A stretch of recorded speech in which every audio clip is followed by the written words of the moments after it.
TVC, a TV do Correio da Manhã.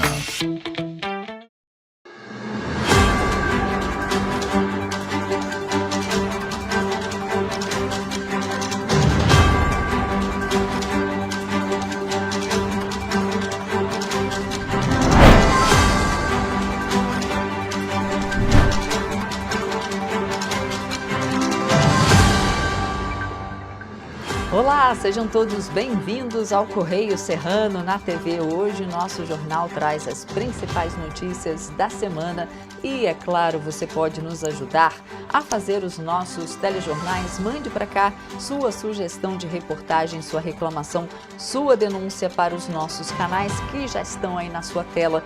tvccorreiodamanhã@gmail.com é o nosso e-mail e tem a forma mais fácil de você entrar em contato conosco. É pelo WhatsApp DDD 24 99248 3167. Flagrou alguma situação, tirou foto, fez vídeo, manda pra gente. Vamos então às notícias deste sábado, dia 16 de maio. Autônomos e MEIs devem ficar atentos à declaração do imposto de renda. Você vai ver também que Desenrola Fiéis permite renegociação de dívidas a partir dessa semana. Em Petrópolis, TCE aponta despesas sem empenho de 1,3 milhão de reais na Câmara de Vereadores. Votação de projeto de lei que cria auxílio alimentação para vereadores de Nova Friburgo é adiada. E mais, a PPO de Petrópolis promove campanha especial com bazar na cidade. Agora, no Correio Serrano na TV.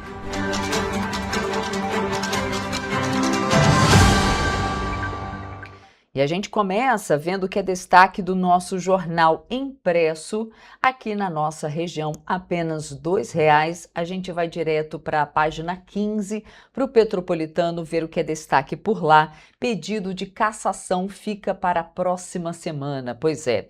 Câmara confirma que pedido segue em análise no jurídico. Eu vou ler um trechinho dessa reportagem aqui, porque a Câmara Municipal de Petrópolis não votou nem na quarta, nem na quinta-feira o pedido de cassação do prefeito Ingo Rames. A análise dessa admissibilidade do processo foi adiada para a próxima semana, já que o parecer do corpo jurídico da Casa Legislativa ainda não foi concluído. Para que essa admissibilidade do processo seja votada em plenário pelos parlamentares, é necessário que o jurídico da Câmara de Vereadores dê parecer favorável, confirmando que o pedido tem embasamento jurídico. Caso contrário, o processo será arquivado no Legislativo e a próxima sessão está marcada para o dia 19 de maio. O pedido de cassação foi protocolado pelo vereador Léo França, do PT, e tem como base informações apresentadas pela própria Prefeitura ao Tribunal de Contas do Estado do Rio em um termo de ajustamento de gestão.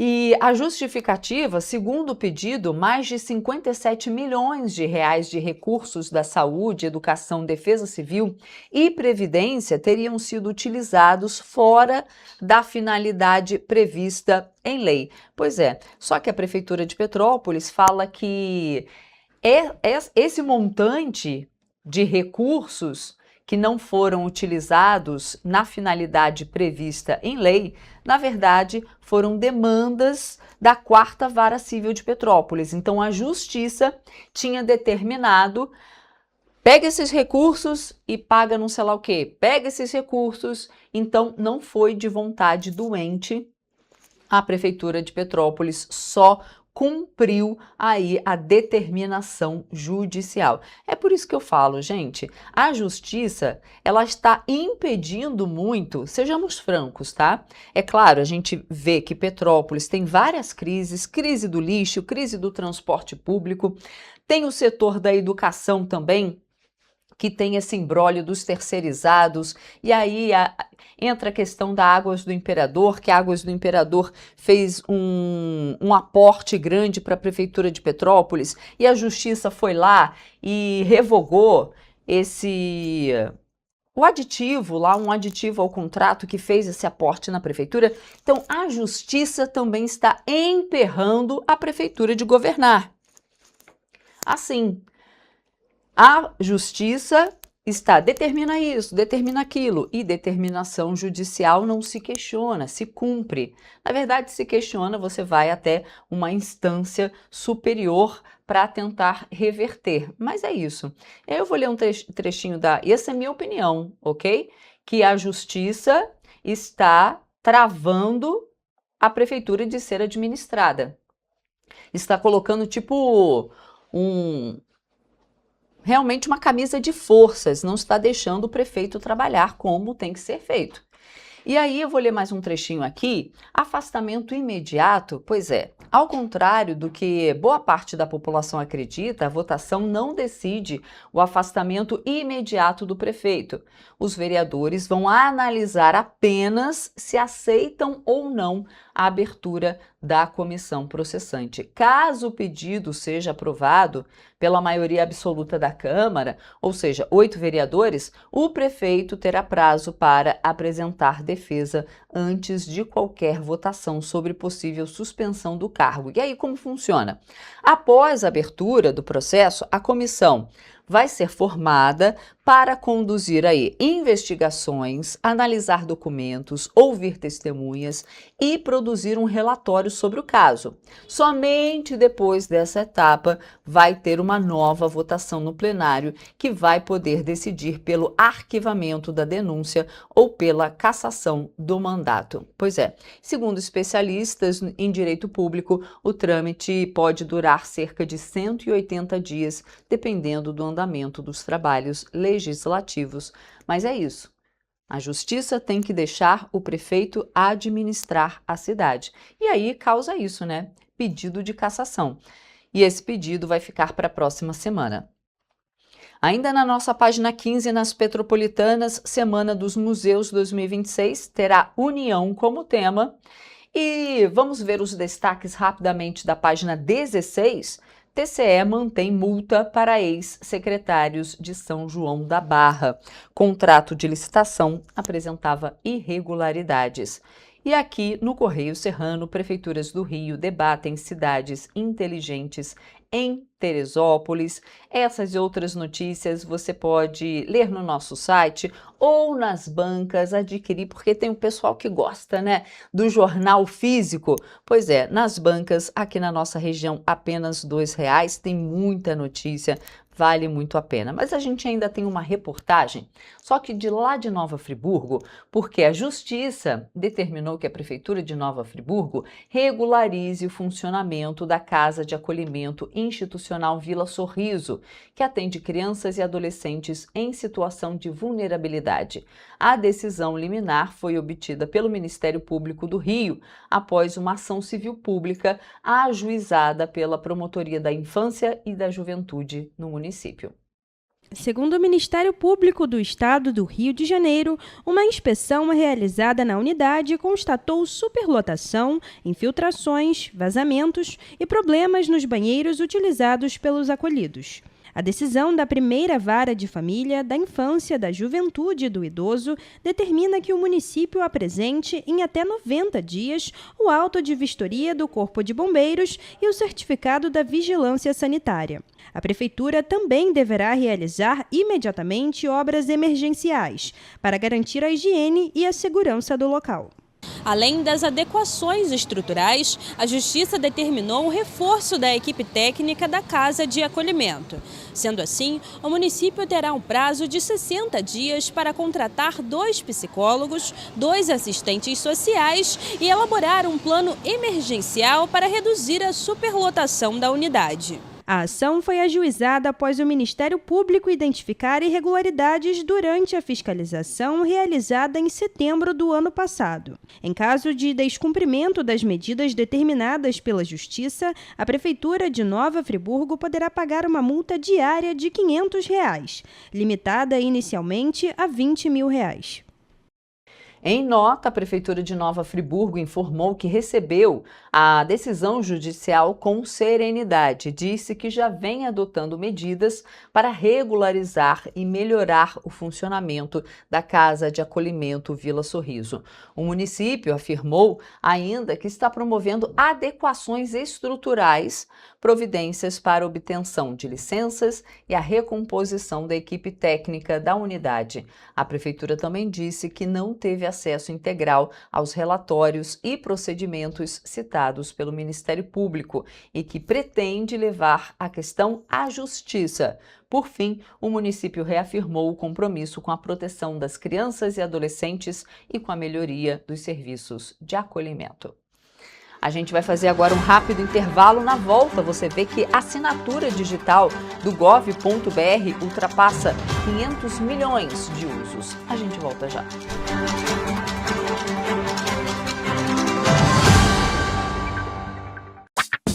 Enquanto você pensa que poderia ganhar igual aos homens, a Alerj faz.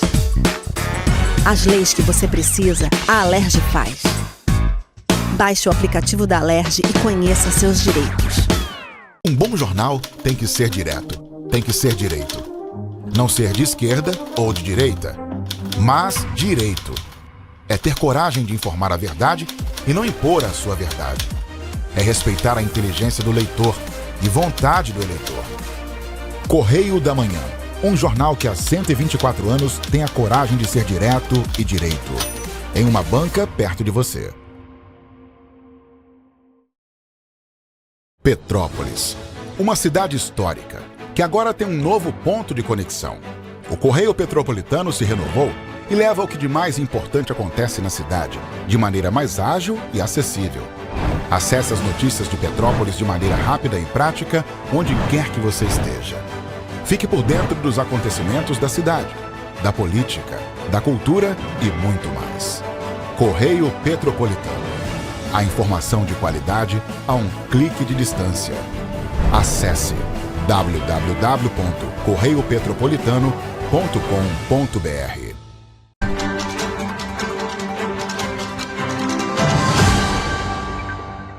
Estamos de volta. E trabalhadores autônomos, microempreendedores individuais e donos de empresas precisam redobrar a atenção na hora de declarar o imposto de renda. Diferentemente dos empregados com carteira assinada, que têm o imposto descontado diretamente da fonte, esses contribuintes devem informar os rendimentos de formas diferentes, dependendo da origem do pagamento. Segundo especialistas, quem recebe como pessoa física precisa recolher o imposto mensalmente por meio do Carnê-Leão. Depois, os valores devem ser informados na ficha de rendimentos tributáveis recebidos de pessoa física ou do exterior. Já quem presta serviço para empresas normalmente tem o imposto retido na fonte. Nesse caso, a declaração deve ser feita na ficha de rendimentos tributáveis recebidos de pessoa jurídica. Se o contribuinte não pagou o Carnê-Leão ou não teve retenção na fonte, o próprio programa da Receita Federal calcula o valor do imposto devido. No caso dos microempreendedores individuais, os ganhos de até R$ 81 mil por ano, como o MEI, são isentos de imposto de renda. Mas isso não significa que todo MEI está livre da declaração. O que define a obrigatoriedade é o valor do Prolabore e o enquadramento nas regras da Receita Federal. Quem teve rendimentos tributáveis acima de R$ 35.584 em 2025, por exemplo, precisa declarar. Nesses casos, o microempreendedor deve informar a empresa na ficha de bens e direitos, declarar o lucro isento em rendimentos e não tributáveis e informar o Prolabore na ficha de rendimentos recebidos de pessoa jurídica. Para quem é sócio de empresas maiores com CNPJ, apenas o Prolabore deve aparecer na declaração da pessoa física. Especialistas alertam que, em casos mais complexos, a ajuda de um contador pode evitar erros e problemas com a Receita Federal. E o desempenho das pequenas indústrias brasileiras atingiu o pior nível desde a pandemia da Covid-19. Pesquisa divulgada pela Confederação Nacional da Indústria mostra que juros altos, dificuldade de acesso ao crédito e o aumento no custo das matérias-primas têm pressionado as empresas de pequeno porte.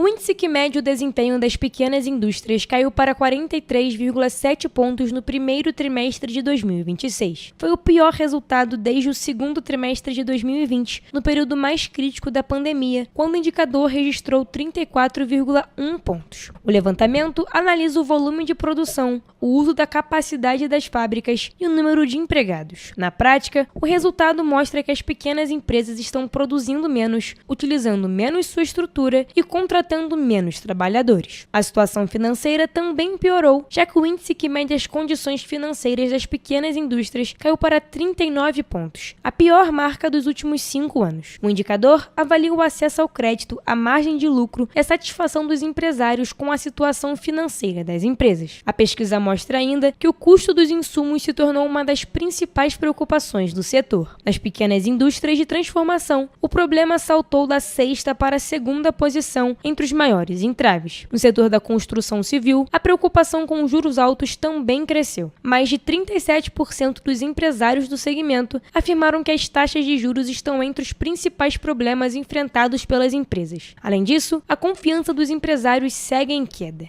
O índice de confiança do empresário industrial das pequenas empresas ficou em 44,6 pontos em abril, o menor nível desde junho de 2020. O indicador está abaixo dos 50 pontos há 17 meses consecutivos, o que demonstra predomínio de pessimismo no setor. Mesmo com o cenário de dificuldades, parte dos empresários ainda espera uma recuperação gradual ao longo de 2026. O índice de perspectivas da pequena indústria ficou em 47,4 pontos, indicando expectativas moderadas para a demanda, produção, contratações e investimentos nos próximos meses.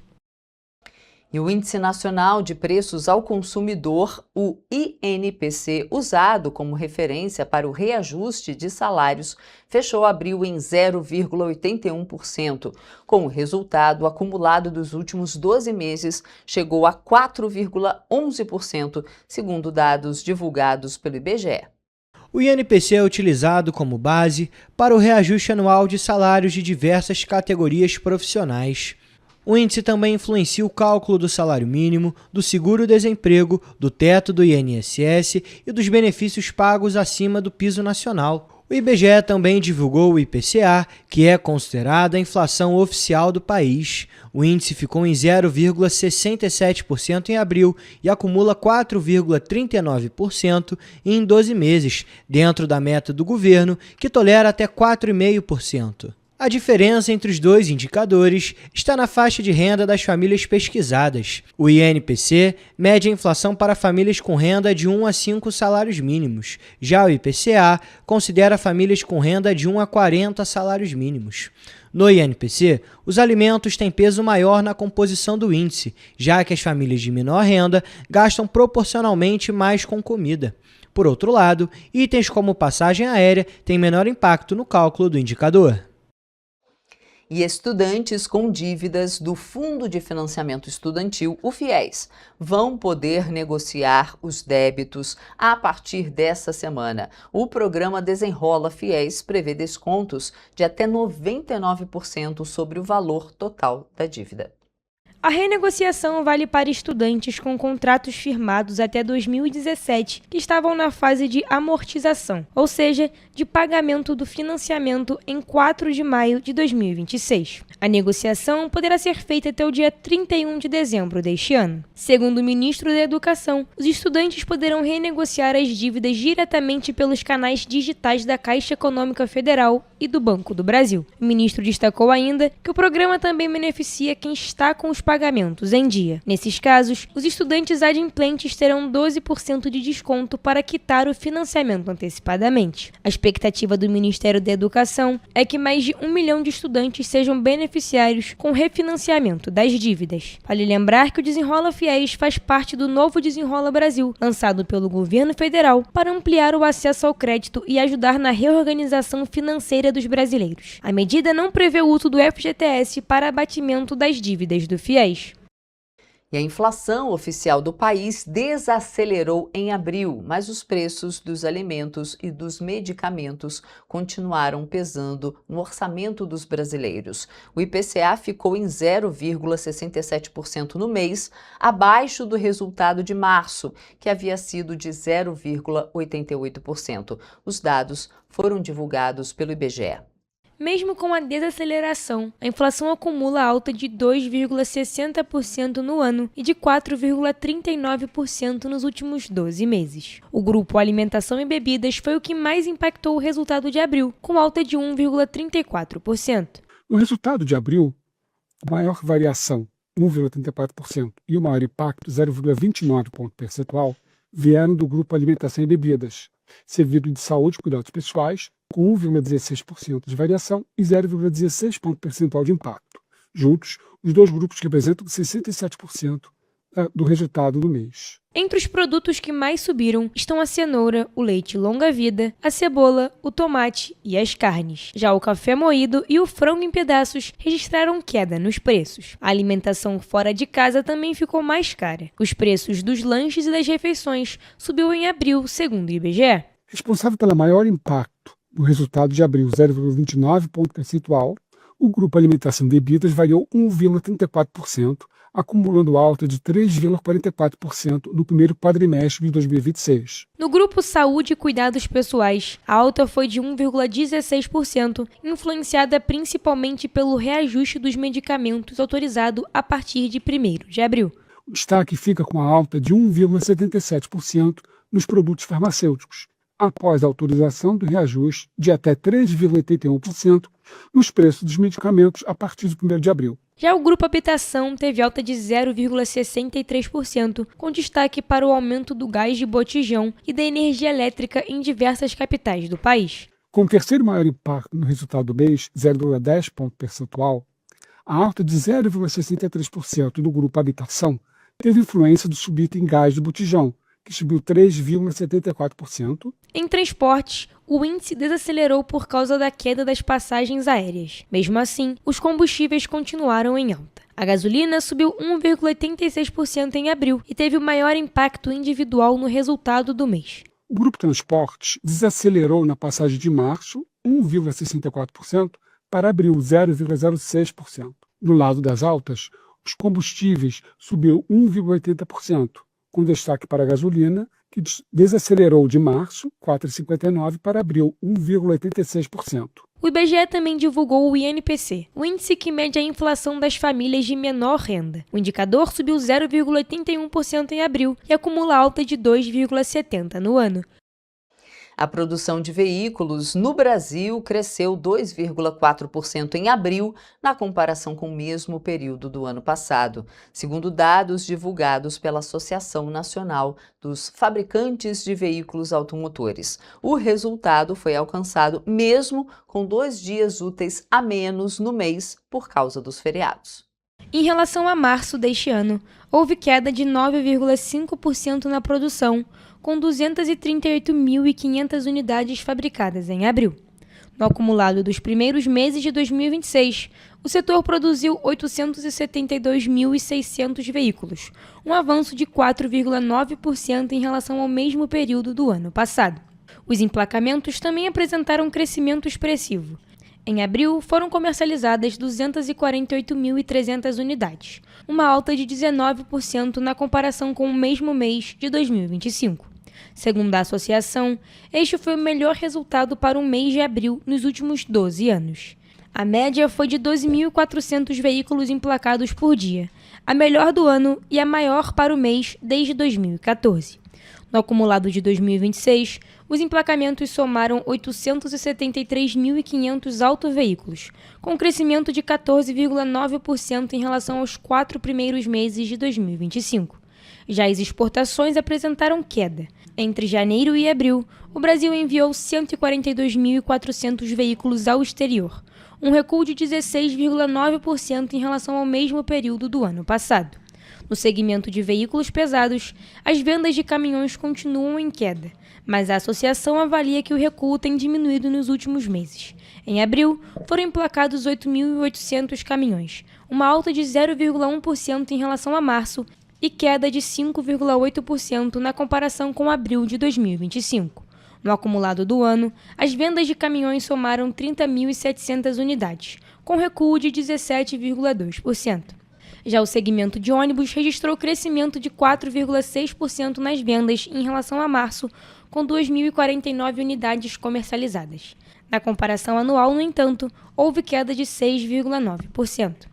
Os veículos elétricos registraram um novo recorde de participação nas vendas, representando 18,3% do total de veículos emplacados no país. Foram 48.700 veículos elétricos vendidos em abril. A associação projeta que o Brasil deve fechar 2026 entre 420 mil e 550 mil veículos elétricos emplacados. O serviço de assinatura eletrônica da plataforma gov.br alcançou a marca de mais de 500 milhões de utilizações em todo o país. A ferramenta de graça permite a assinatura digital de documentos com validade jurídica e tem substituído deslocamentos e filas em cartórios. Organizado pelo Ministério da Gestão e da Inovação em Serviços Públicos, o sistema está disponível para usuários que possuem conta prata ou ouro da plataforma gov.br. O crescimento do uso da ferramenta ganhou força a partir de 2023, quando o número de acessos triplicou em relação ao ano anterior. Em 2024, foram mais de 100 milhões de assinaturas digitais. Já em 2025, o total superou 200 milhões. A expectativa do governo federal é que, mantido o ritmo atual, a plataforma ultrapasse 280 milhões de assinaturas apenas em 2026. Segundo o secretário de Governo Digital do Ministério, Rogério Mascarenhas, a facilidade de uso é um dos principais motivos para o crescimento da ferramenta. De acordo com o secretário, o usuário pode assinar documentos diretamente pelo celular de qualquer lugar, com segurança e validade jurídica, sem custos com reconhecimento de firma em cartório. A assinatura gov.br faz parte dos mais de 13 mil serviços disponíveis na plataforma digital do governo federal. Atualmente, o sistema possui mais de 176 milhões de usuários em todo o Brasil. Foram lançados nesta semana 2 editais para ampliar o acesso à internet e fortalecer serviços públicos em regiões consideradas mais vulneráveis. A proposta é conectar até 3.800 unidades básicas de saúde e beneficiar cerca de 2,5 milhões de pessoas que ainda enfrentam dificuldades de acesso à conectividade de qualidade. Os recursos são do Fundo de Universalização dos Serviços de Telecomunicações. Em nota, o Ministério das Comunicações detalhou que um dos editais, com investimentos de R$ 104 milhões, prevê a conexão de até 3.800 UBS em todo o Brasil, ampliando a oferta de telesaúde no Sistema Único de Saúde, o SUS, sobretudo em localidades com menor acesso a especialistas e serviços médicos. De acordo com a pasta, é esperada uma redução de 30% no tempo de espera por consultas, exames e cirurgias. De acordo com o comunicado, a iniciativa deve permitir ainda que profissionais de saúde tenham acesso a ferramentas digitais, teleconsultas e troca de informações em tempo real, ampliando a eficiência do atendimento médico em áreas afastadas dos grandes centros. A orientação é que empresas e provedores interessados apresentem propostas que incluam não apenas a conexão por fibra ótica ou satélite, mas também a instalação de redes Wi-Fi internas nas unidades de saúde. Já o segundo edital, com investimento de R$ 500 milhões, é voltado ao programa Acesso a Crédito Telecom. O objetivo é expandir a infraestrutura de internet em municípios remotos e de pequeno porte. O foco, segundo a pasta, é ampliar a banda larga fixa de alta velocidade, priorizando regiões rurais, ribeirinhas, comunidades indígenas e quilombolas. Além da expansão da infraestrutura digital, o programa também busca ampliar o acesso ao crédito para pequenos provedores regionais, fortalecendo a concorrência e estimulando novos investimentos no setor. Ainda de acordo com o Ministério, após o credenciamento e o cumprimento das regras estabelecidas pelo programa, agentes financeiros poderão abrir linhas de crédito diretamente para pequenos provedores que estejam interessados em investir na expansão da conectividade em áreas menos atendidas do país. E o Corpo de Bombeiros do Rio de Janeiro está investindo em mais acessibilidade no atendimento pré-hospitalar. A corporação passou a utilizar um cartão de comunicação visual para ajudar no atendimento a pessoas com dificuldade de comunicação, principalmente vítimas surdas. O material já está sendo distribuído nas viaturas operacionais e também complementa o ensino de Libras nos cursos de formação dos socorristas. O novo cartão que o Corpo de Bombeiros lançou, ele é muito importante para a comunicação e para a visualização da pessoa da comunidade surda. Também para as pessoas que têm dificuldade na fala.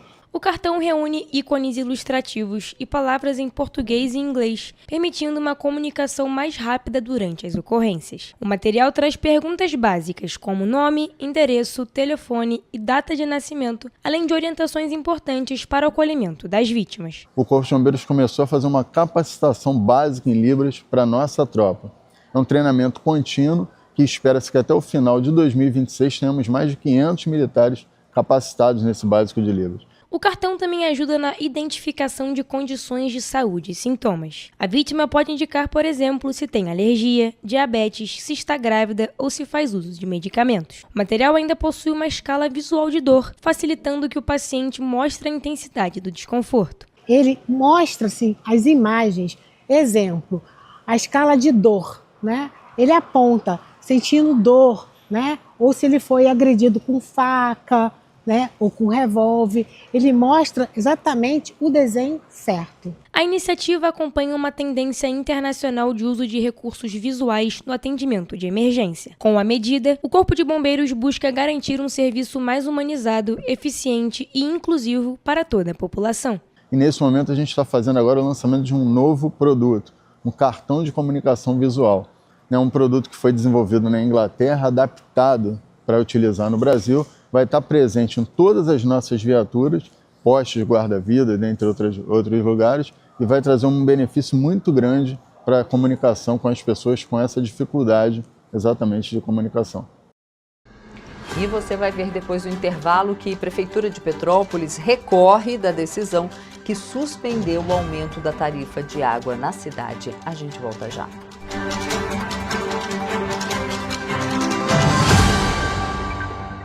Um bom jornal tem que ser direto, tem que ser direito.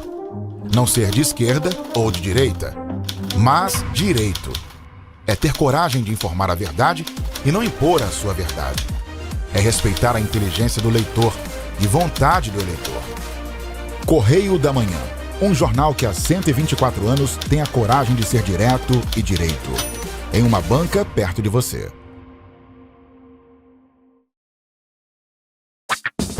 Enquanto você acha que alguma coisa deveria ser feita contra o racismo, a Alerj faz. As leis que você precisa, a Alerj faz. Baixe o aplicativo da Alerj e conheça seus direitos.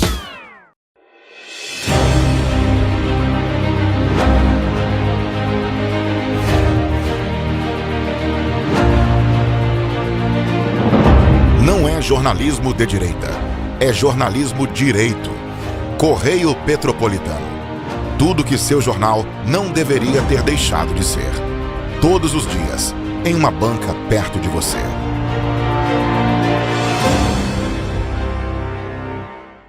O Rio Imagem Baixada já superou a marca de 650 mil exames. Com cuidado especial para a saúde da mulher, o maior centro público de diagnóstico da América Latina tem capacidade para fazer 40 mil exames mensais e traz tudo num só lugar para atender com mais agilidade e eficiência. Rio Imagem Baixada, 9 meses. Chegou o resultado. O que era para poucos, agora é para todos. Governo do Estado do Rio de Janeiro. O trabalho não para, é todo dia e é de todos. Petrópolis, uma cidade histórica, que agora tem um novo ponto de conexão. O Correio Petropolitano se renovou e leva o que de mais importante acontece na cidade, de maneira mais ágil e acessível. Acesse as notícias de Petrópolis de maneira rápida e prática, onde quer que você esteja. Fique por dentro dos acontecimentos da cidade, da política, da cultura e muito mais. Correio Petropolitano. A informação de qualidade a um clique de distância. Acesse www.correiopetropolitano.com.br.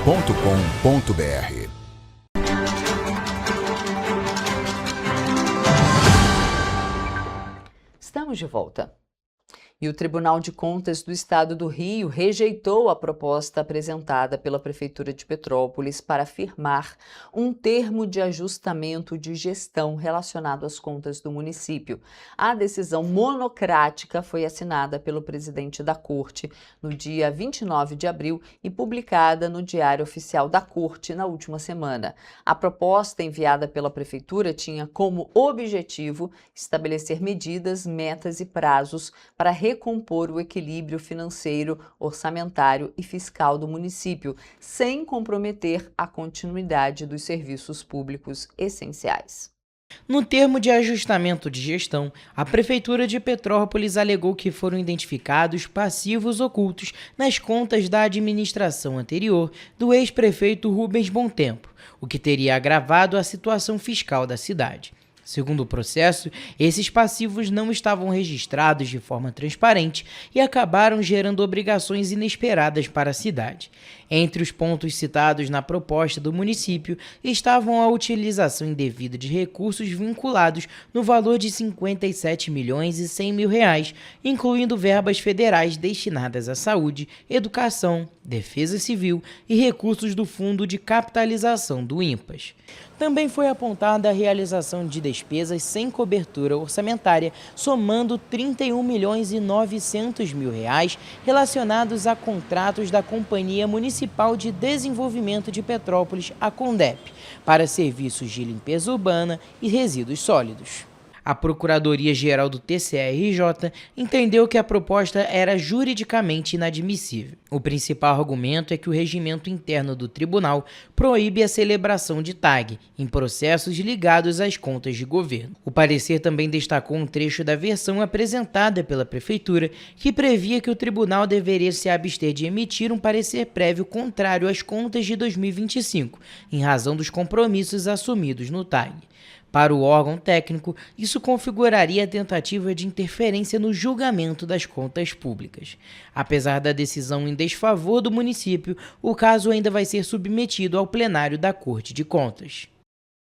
Em nota, o ex-prefeito Rubens Bontempo disse que a proposta apresentada pelo atual governo se refere a uma dívida do exercício de 2025 e que os valores confiscados, que segundo Bontempo chegam a quase R$ 90 milhões, ficam aquém das despesas não pagas pela administração direta e indireta em 2025, que ultrapassam mais de R$ 200 milhões. E o Ministério Público do Estado do Rio deu um parecer favorável para a suspensão de um edital que prevê a contratação terceirizada de trabalhadores para a educação do município de Petrópolis. A ação é movida pelo CEP, que é o Sindicato Estadual dos Profissionais de Educação do Rio de Janeiro, contra a Prefeitura de Petrópolis. A ação movida pelo Sindicato Estadual de Profissionais de Educação do Rio de Janeiro pede a anulação do pregão eletrônico número 31 de 2026. A licitação prevê a contratação terceirizada de trabalhadores para funções administrativas e operacionais nas escolas municipais de Petrópolis. O contrato é estimado em cerca de R$ 84.600.000 por um ano. O Ministério Público do Estado do Rio de Janeiro, o MPRJ, ressalta que há fortes indícios de que o município tenta suprir uma carência estrutural mediante terceirização, ao invés de promover um concurso público. De acordo com o Ministério Público, a administração municipal vem recorrendo ao longo dos últimos anos a sucessivas contratações terceirizadas, com o objetivo de suprir lacunas permanentes. Com isso, o MPRJ deu um parecer favorável para a suspensão da licitação promovida pela Secretaria de Educação. A vereadora Lívia Miranda, presidente da Comissão de Educação da Câmara Municipal, informou que a empresa que atua no município, a Capital Ambiental, está sem contrato com a administração pública, o que torna o problema ainda maior na questão da terceirização. O que reforça a situação de que o município não tem responsabilidade com a educação pública de qualidade, porque inclusive a atual empresa não cumpre os direitos trabalhistas, o que se faz quando tem concurso público. A Secretaria de Educação informou que a licitação em andamento prevê uma redução de quase 50% dos profissionais do atual contrato com a empresa Capital e tem como objetivo atender à demanda de profissionais da rede escolar que não estão contemplados dentro da atual estrutura de cargos da Secretaria e que também não estavam incluídos no último concurso realizado. A Secretaria ressaltou que há um planejamento para que cada vez menos seja necessário o uso de terceirizados, com novos chamamentos do último concurso e um novo processo seletivo simplificado que está em tramitação. Vocês viram aí a reportagem e para atualizar essa reportagem, no início da noite de segunda-feira, a 4ª Vara Civil de Petrópolis atendeu o pedido do Ministério Público do Rio e realmente suspendeu essa licitação de 84 milhões de reais para contratação de pessoal terceirizado para a educação. O município tem agora 30 dias para apresentar uma resposta na Justiça. Nós também procuramos a Prefeitura de Petrópolis, mas não tivemos retorno. E o Tribunal de Contas do Estado do Rio apontou a realização de despesas de mais de R$1.300.000 sem o devido empenho prévio na Câmara Municipal de Petrópolis. O presidente da Casa Legislativa, Júnior Coruja, foi notificado e tem 15 dias para apresentar defesa. A realização de despesa pública sem prévio empenho é ilegal e a irregularidade foi identificada durante a análise da Corte na prestação de contas, referente ao exercício de 2024. O Tribunal de Contas do Estado emitiu uma decisão monocrática sobre a prestação de contas anual de gestão referente ao exercício de 2024. O responsável pelas contas analisadas é o presidente da Câmara Municipal de Petrópolis, Carlos da Costa Machado, conhecido como Júnior Coruja. A Corte identificou 2 irregularidades nas contas. O tribunal identificou despesas no valor de R$1.300.000 sem o devido empenho prévio, um procedimento obrigatório na administração pública. O empenho é a reserva formal de dinheiro antes da despesa ser feita. De acordo com o TCE, o fato pode violar o artigo 60 da Lei Federal 4.320 de 1964, que proíbe a despesa sem empenho prévio. Outra irregularidade identificada pelo Tribunal de Contas foi sobre o relatório e certificado de auditoria, que foram assinados pelo responsável do setor contábil, quando deveriam ter sido assinados pelo controlador interno da Câmara. Diante dos problemas encontrados, o conselheiro relator da Corte, Tiago Pampolha, notificou o Júnior Coruja para apresentar defesa em até 15 dias. É importante lembrar que o documento não condena nem aplica punição. Ele apenas estabelece prazo para explicações do responsável sobre as irregularidades apontadas pelo tribunal. Procurado pela redação do Correio em resposta, o vereador Júnior Coruja disse que a decisão é monocrática do TSE e tem caráter preliminar e introdutório, não representando condenação, rejeição de contas ou reconhecimento de irregularidade. Segundo a nota, ele disse que trata-se de etapa ordinária do procedimento de análise das prestações de contas, com plena garantia do contraditório e da ampla defesa. A nota ainda fala que os apontamentos decorrem da inconsistência operacional no envio de dados ao sistema módulo término de mandato do TSE, causado pela recente troca de layout. Os empenhos foram regularmente anulados dentro do exercício de 2024, no montante ali um pouco mais de R$1.300.000, os quais não foram corretamente refletidos no arquivo transmitido ao tribunal, permanecendo indevidamente registrados como restos a pagar. Não houve despesa irregular, gasto sem cobertura financeira ou prejuízo ao erário. A nota ainda fala que o presidente Júnior Coruja, o presidente da Câmara de Vereadores de Petrópolis, Júnior Coruja, reafirma seu compromisso com a transparência e a responsabilidade fiscal, compromisso reconhecido pelo próprio TCE com a concessão do selo Prata de Transparência. E todos os esclarecimentos e documentos serão apresentados dentro do prazo legal. E a Câmara Municipal de Petrópolis derrubou os vetos do prefeito Ingo Rames ao projeto de lei que autoriza a doação de um terreno para a construção da Delegacia Especializada de Atendimento à Mulher, a DEAM. Com a decisão dos vereadores, os artigos que estabelecem prazos para a Prefeitura e para que o governo do Estado darem andamento à implantação da unidade deverão ser cumpridos. Entre os trechos retomados está a determinação de que a Prefeitura apresente, em até 120 dias após a publicação da lei, o projeto executivo da obra ao Governo do Estado. O documento reúne todos os detalhes técnicos necessários para o início da construção da delegacia. Pela lei, depois da aprovação do projeto, o Estado terá prazo de 180 dias para começar as obras da DEAM em Petrópolis. A votação da derrubada dos vetos teve um momento de indefinição no plenário. Após a segunda chamada da votação, o vereador Gil Magno solicitou a fala e afirmou que inicialmente não tinha entendido que o texto tratava da Delegacia da Mulher. Após a explicação, o parlamentar votou favorável à derrubada dos vetos. Os artigos haviam sido barrados pela Prefeitura sob a justificativa de inconstitucionalidade, já que o município não poderia impor obrigações ao governo do Estado. Agora, com a decisão da Câmara, os prazos passam a valer novamente. A expectativa é que, caso o cronograma seja cumprido, as obras da DEAM comecem até maio de 2027.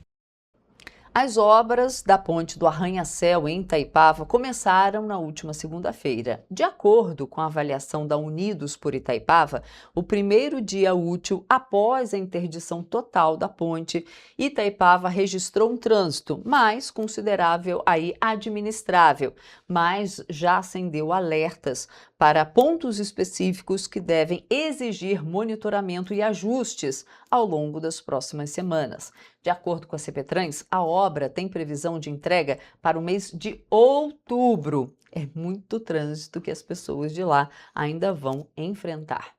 A Companhia Petropolitana de Trânsito e Transportes, a CPTrans, interditou a ponte do Arranha-Céu para a realização de intervenções por parte da concessionária Elovias.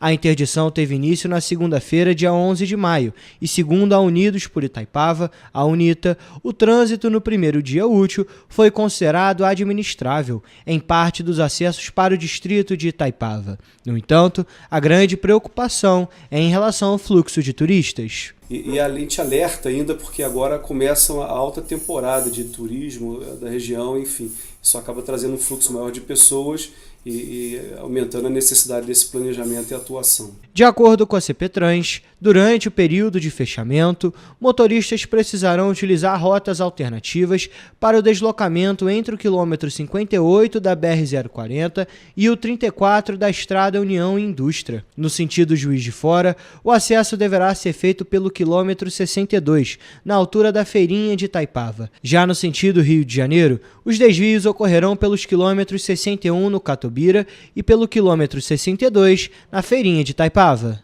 Segundo a UNITA, os motoristas relataram que o trânsito fluiu nos acessos de Bom Sucesso e Catubira, além de deslocamentos rápidos em alguns trechos da União Indústria. A entidade destacou que foram registradas algumas retenções em horários específicos, principalmente na saída escolar. Ainda de acordo com a UNITA, os motoristas levaram cerca de 1 hora no trajeto entre Bom Sucesso e Estrada das Arcas. Em relação à UNITA, vem trabalhando junto com a CPTrans, a Companhia Municipal de Trânsito, no sentido de mitigar, diminuir esses impactos e melhorar o fluxo de veículos, a mobilidade no local. Em razão do grande fluxo de veículos, foram instalados balizadores flexíveis para garantir a fluidez do tráfego e a segurança de motoristas e pedestres. O presidente da CPTrans, Luciano Moreira, em entrevista para a TV Correio da Manhã, explicou mais detalhes sobre essa obra, que deve ser entregue em outubro. Mas a gente está com mais equipes ali embaixo, a gente está fazendo alterações de sinalização, tanto na entrada do Catubira quanto em todo o entorno da ponte do Arranha-Céu, e também colocando balizadores para proibir a virada à esquerda, né, a conversão à esquerda, e também evitar o estacionamento em determinados locais entre a rotatória do Bramil e o shopping estação. Segundo Luciano, o trânsito em Itaipava é uma grande questão em Petrópolis,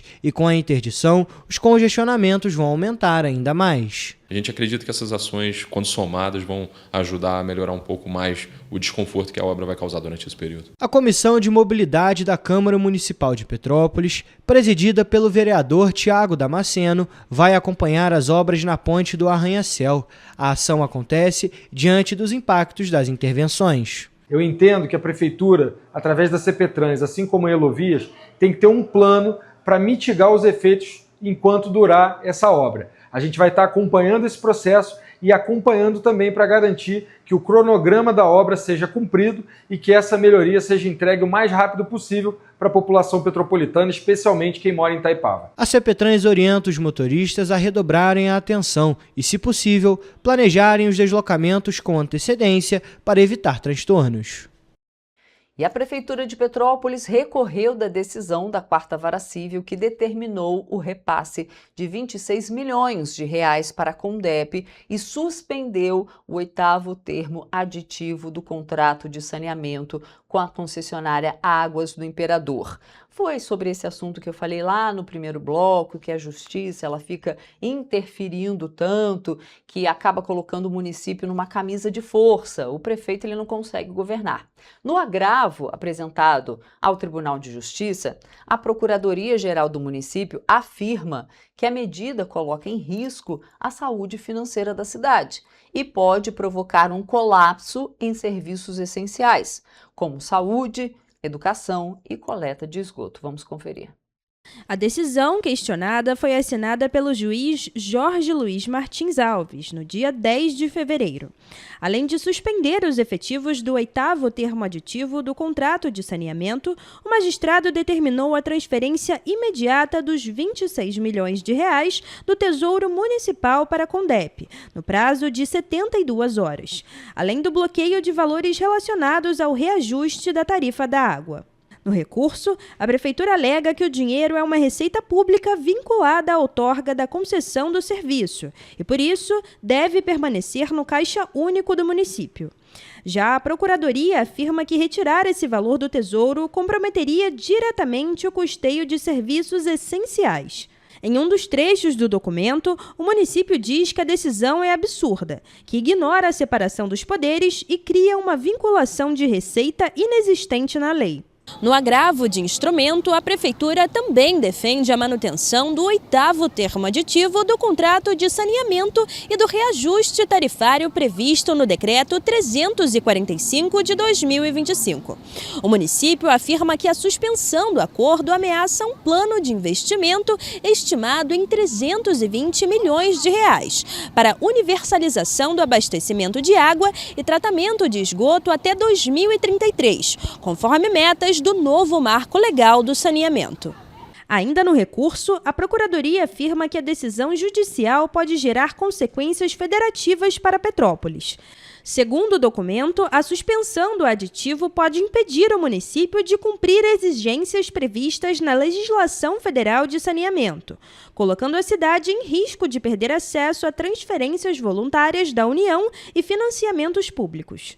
O município também argumenta que a paralisação do reajuste da tarifa de água pode gerar cobranças retroativas no futuro e aumentar a inadimplência da população. Outro ponto levantado pela Prefeitura é que a ação popular utilizada para questionar o reajuste tarifário seria inadequada juridicamente para discutir política tarifária e direitos do consumidor. Uma cidade que tem um orçamento bilionário, uma cidade que até ontem a Secretaria de Educação queria fazer uma licitação no valor de 84 milhões para a terceirização na educação do nosso município e aí alegar que a devolução de 26 milhões vai colapsar os serviços públicos é inaceitável. O recurso ainda pede a suspensão das multas aplicadas ao secretário municipal de Fazenda, ao diretor da concessionária e ao próprio município.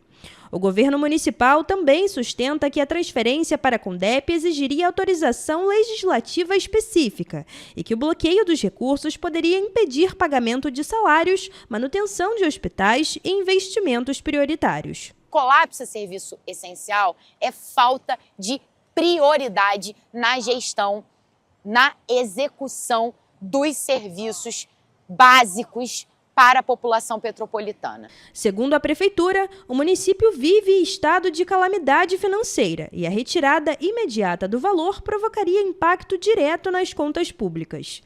A Prefeitura de Petrópolis pede ao Tribunal de Justiça a suspensão imediata da decisão, até o julgamento definitivo do recurso. O agravo foi assinado pelo Procurador-Geral do município, Fernando Fernandes Assis de Araújo, e pela Procuradora Isabela Rampini Esteves. O caso segue em análise na Justiça. Agora a gente fala de um assunto assim absurdo, porque a Câmara Municipal de Nova Friburgo retirou de pauta, ainda bem, o projeto de lei que cria o auxílio alimentação de R$ 50 por dia útil para os vereadores do município. Olha só, gente, essa proposta de autoria do presidente da casa, que deve alterar aí a lei municipal, mas, por enquanto, essa sessão foi adiada, tomara que seja adiada definitivamente, foi adiada para a próxima semana e a gente vai ver como vai desenrolar esse assunto. Vamos conferir a reportagem. A expectativa é que o projeto de lei número 193 de 2026, que altera a lei municipal número 4.996 de 2023, retorne ao plenário da Câmara Municipal de Nova Friburgo na próxima terça-feira, dia 19 de maio, para análise. O texto já recebeu um parecer favorável das comissões de Constituição e Justiça e de Cidadania e de Finanças, Orçamento, Tributação e Planejamento. Na justificativa apresentada para os vereadores, os autores afirmam que a proposta segue o entendimento do Tribunal de Contas do Estado do Rio de Janeiro. O texto cita um parecer favorável que admite o pagamento de auxílio alimentação a agentes políticos desde que o benefício tenha um caráter indenizatório, ou seja, funcione como ressarcimento de despesas e não como um aumento salarial. Atualmente, segundo o plano de cargos e salários da Câmara, os parlamentares recebem um salário de R$ 15.500 por mês. Considerando uma média de 22 dias úteis por mês e os 21 vereadores do município, o impacto financeiro anual estimado seria de aproximadamente R$ 277.200. O projeto também argumenta que a medida busca garantir isonomia, termo jurídico que significa o tratamento igualitário entre servidores e parlamentares do mesmo órgão público. Segundo a justificativa, os servidores da Câmara já recebem um auxílio alimentação e, por isso, o benefício deveria ser estendido aos vereadores. De acordo com o texto, o auxílio não será incorporado aos salários dos parlamentares e não servirá como base de cálculo para gratificações, aposentadoria ou imposto de renda. A mesa diretora afirma ainda que há disponibilidade orçamentária e financeira para custear o benefício sem comprometer os limites legais de gastos do Legislativo. Caso a proposta seja aprovada futuramente e sancionada pelo prefeito Johnny Michael, o auxílio alimentação começará a valer no primeiro dia útil do mês seguinte da publicação da lei. E a Associação Petropolitana dos Pacientes Oncológicos, APPO, realiza até o dia 29 de maio uma campanha especial de descontos em seu tradicional bazar permanente, localizado no Centro Histórico de Petrópolis. A ação reúne roupas e diversos itens de outono e inverno com preços populares a partir de R$ 5,00 em uma iniciativa que une solidariedade, consumo consciente e apoio direto aos pacientes em tratamento contra o câncer. Instalado na Rua do Imperador, número 842, loja 4, na galeria ao lado do restaurante Spoleto, o bazar funciona de segunda a sexta-feira, das 9 horas da manhã até as 6 horas da noite, oferecendo grande variedade de mercadorias renovadas diariamente. Entre os destaques da promoção estão as calças jeans femininas e masculinas de diversos tamanhos, com peças a partir de R$ 10,00, além de roupas infantis, calçados, acessórios, utensílios domésticos e outros produtos doados e cuidadosamente selecionados.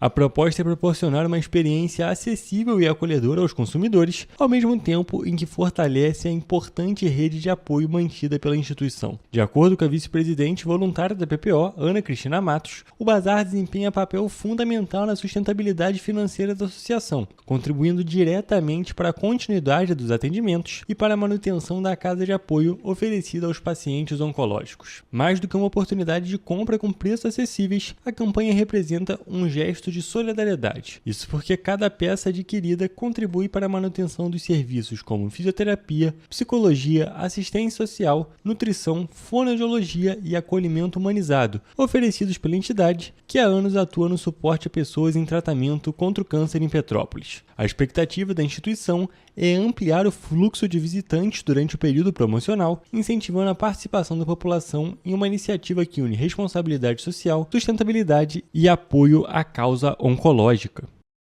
E o nosso Jornal Especial de sábado fica por aqui. Um ótimo fim de semana para você. E na segunda-feira eu estou de volta às 7h30 da manhã, ao vivo. E é claro, eu te espero. Tchau!